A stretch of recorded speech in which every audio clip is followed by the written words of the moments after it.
That's what sets, to me, and I'm getting a bit sentimental here, but that's what sets, to me, English cricket apart from any other rival in the world, is because if you've loved cricket and you've felt anything about cricket, then you're going to feel it, and it's going to be brought home in England and playing against England.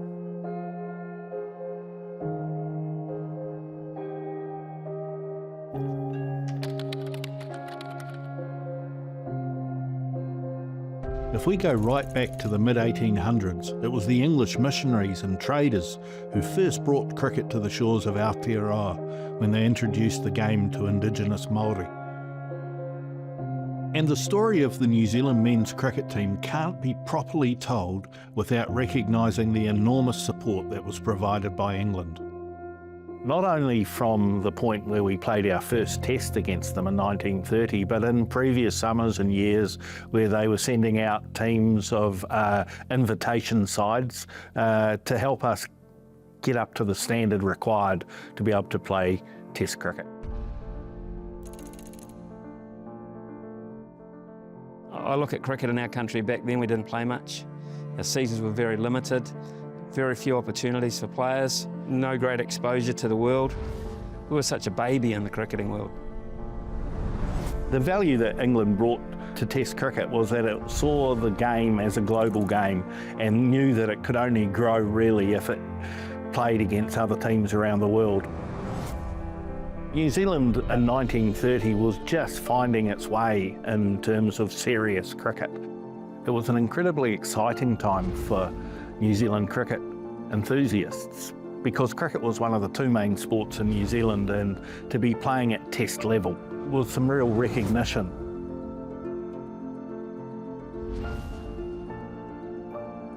There were some very recognisable players in the New Zealand team. Stewie Dempster was probably one of our best ever players. He often gets left out of calculations when we talk about our heritage because he only played 11 tests. He did have a test average of 66, which is remarkable and still holds its weight today in terms of contemporary players.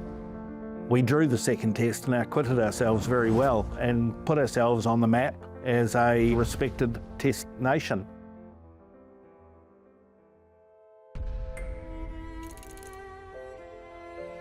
After the Second World War, we played Australia in a test and we were bowled out for 45 and 54, and Australia didn't play us again until 1973.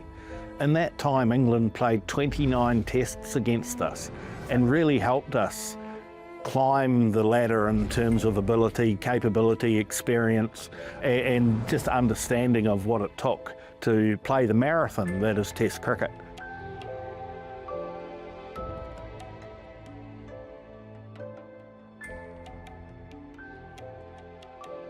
You know, when you used to travel on the boat to England, you know, you used to be away for like forever.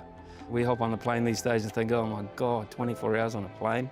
You go and play cricket in England and you think, God, how tough is this? And those guys, you know, they met people on boats that they married. They formed relationships amongst teammates that will never, ever be surpassed because they were forced to. That was the ultimate tour back in the day. There wasn't a lot of resource. We were only playing 3 or 4 first-class games a year for most of our players. There were no personal expenses or per diems paid to players in those days, so if you wanted to go away on a tour, you needed to be able to keep the fires burning at home as well, and there had to be some consideration given to that and how you would do it. And that's why we found in those early days that some of our best players weren't always available. Especially our captains. Our captains alternated from season to season because they simply could not afford to go overseas and still pay the mortgages at home. So it was a very difficult time to be able to play against professional cricketers on the other side of the world.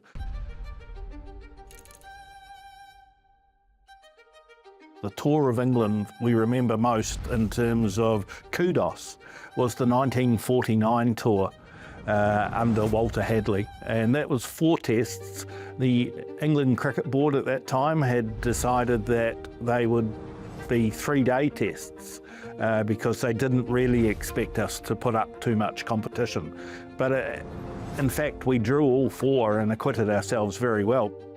I think that 49 side is underrated. perhaps because we haven't got the technology or the knowledge or the footage of them that we perhaps should have, or have never displayed it.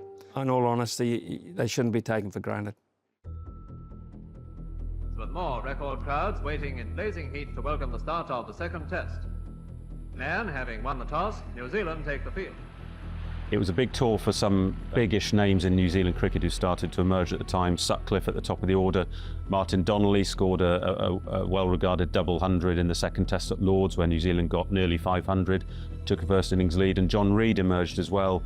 He helped save the fourth test at the Oval. So under Walter Hadley's captaincy, New Zealand were very popular tourists that time, and quite importantly for the English cricketing authorities, it was the first New Zealand tour to England that didn't make a financial loss. They made about £10,000 on the back of that trip, which wasn't bad money in those days.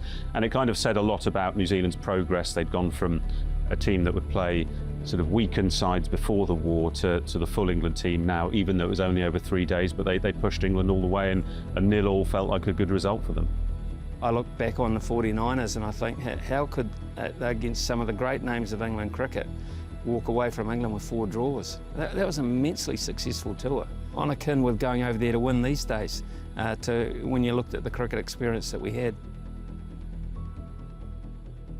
All honours in the second test go to Martin Donnelly, whose dynamic double century buried the match, but showed the Lord's crowd batsmanship at its best.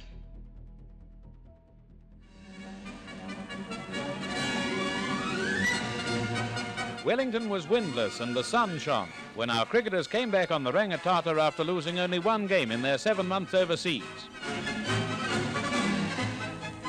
Cricket Council Secretary Wanklin welcomes manager Phillips, Hadley and Wallace back to the home fields, and down below other members of the team waste no time in coming ashore. The boys have been round the world but prefer New Zealand, and they find some pretty good reasons. There's probably an element of England underestimating New Zealand in that 49 tour. So that was quite an important trip in terms of New Zealand laying down a marker for future visits. After the 49 tour of England, New Zealand started to find its wings and tour the world. New Zealand went to South Africa in '53. South Africa came here. The West Indies often would finish off a tour of Australia by visiting New Zealand. We received a true setback in 1955 when, in the second test against England at Eden Park, when we were bowled out for a world record low 26, a record that still stands today and grates heavily on the enthusiasts of New Zealand cricket. They came, they saw, they conquered. So England arrived in New Zealand in the winter of the northern winter of 1954-55, having just won the Ashes in Australia, a famous win under Len Hutton's captaincy with Frank Tyson and Statham, the fast bowlers, running amok against Australia. They won 3-1. So they arrived in New Zealand in pretty good nick and confident. Test match at Auckland, it was actually quite tight for a bit. Wicketkeeper Godfrey Evans tips his capitalist, and so does Tom Graveney. Sutcliffe and Leggett open for New Zealand. New Zealand were all out for 200 in their first innings, a bit of a collapse from 154 for 3. They should have got more than that. 2 for 73. Things look good for New Zealand. A terrible Tyson to Sutcliffe. A bumper, and Sutcliffe ducks as it whistles past. Sutcliffe neatly turns the ball away to fine leg. In the last over before lunch, Sutcliffe is out. The third wicket partnership has yielded 63 runs in 72 minutes. Raybone, the New Zealand captain, joins Reid after lunch, and as stumps, the score is 8 for 199. When they bowled England out for 246, word spread around the country. There was something that was going on here, and people started to take more of an interest. Could they spring their first test win over England? Actually, we were doing quite well in that game. In fact, there were stories of businessmen from Christchurch who were flying to Auckland in early New Zealand passenger planes because they were confident they were going to see New Zealand's first test victory.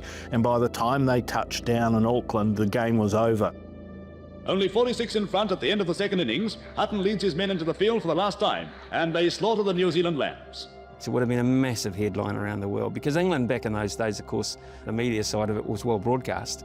not the television side of it, the radio and the press and everything would made a big deal of it, and you know, we were on the receiving end of that. New Zealand, all out for 26, makes Test cricket history of the most ignominious kind. As the debacle developed, silence fell on Eden Park and over the whole of New Zealand. And now we come to this almost incredible score sheet for New Zealand's second innings, and it reads as follows. Sutcliffe bowled Wardle 11, Leggett caught Hutton, bowled Tyson for 1, Poor bowled Tyson 0, Reed bowled Statham 1, McGregor caught May, bowled Appleyard 1, Rayburn LBW bowled Statham 7, Cave caught Graveney, bowled Appleyard 5, McGibbon LBW bowled Appleyard 0, Cahoon caught Graveney, bowled Appleyard 0, Moyer not out 0, and Hayes bowled Statham for no score. So there it is, total 26, there were no extras. Bert Sutcliffe said when he was dismissed, he went to have a shower in the dressing room, and by the time he returned, the whole team had been bowled out. Oh, it would be devastating for the players that played in it. It's just slightly before my time, so it's just a stat rather than a memory. Here are the killers in slow motion. I've never really spoken too closely to anyone who was involved in that game, because it's not the kind of thing you'd want to bring up unless you'd had a couple, and they'd had a couple as well. But to be rolled, I mean, I've been in batting collapses over the years against England, against a lot of good opposition, and thought to myself, we couldn't, could we?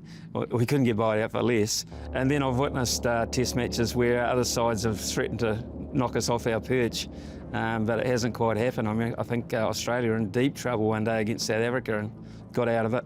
But we still hold that record, and it's a record that you don't really want to talk about too much. There was talk of shame and disgrace, and just as we see today with sports, people overreacting to what was effectively a game. However, it weighed heavily on the national psyche to be put in such an ignominious position in terms of world rankings.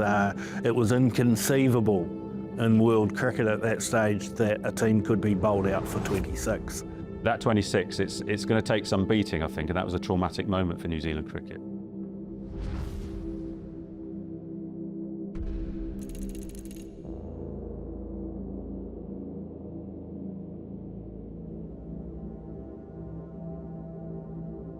England almost threatened it a few years ago in Auckland. They were 22 for 9, I think, and people were getting quite excited.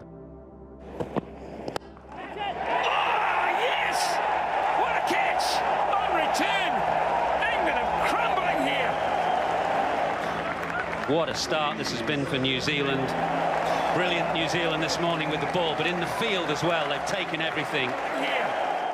Almost tempting fate here. 28th of March 1955, New Zealand were bowled out for 26 on this very ground. Michael, could you possibly take that world record off us? Could you? Oh, goodness me, it's number 7. All around it, Chris Wokes. There's 23 on the board, and the world record is still on.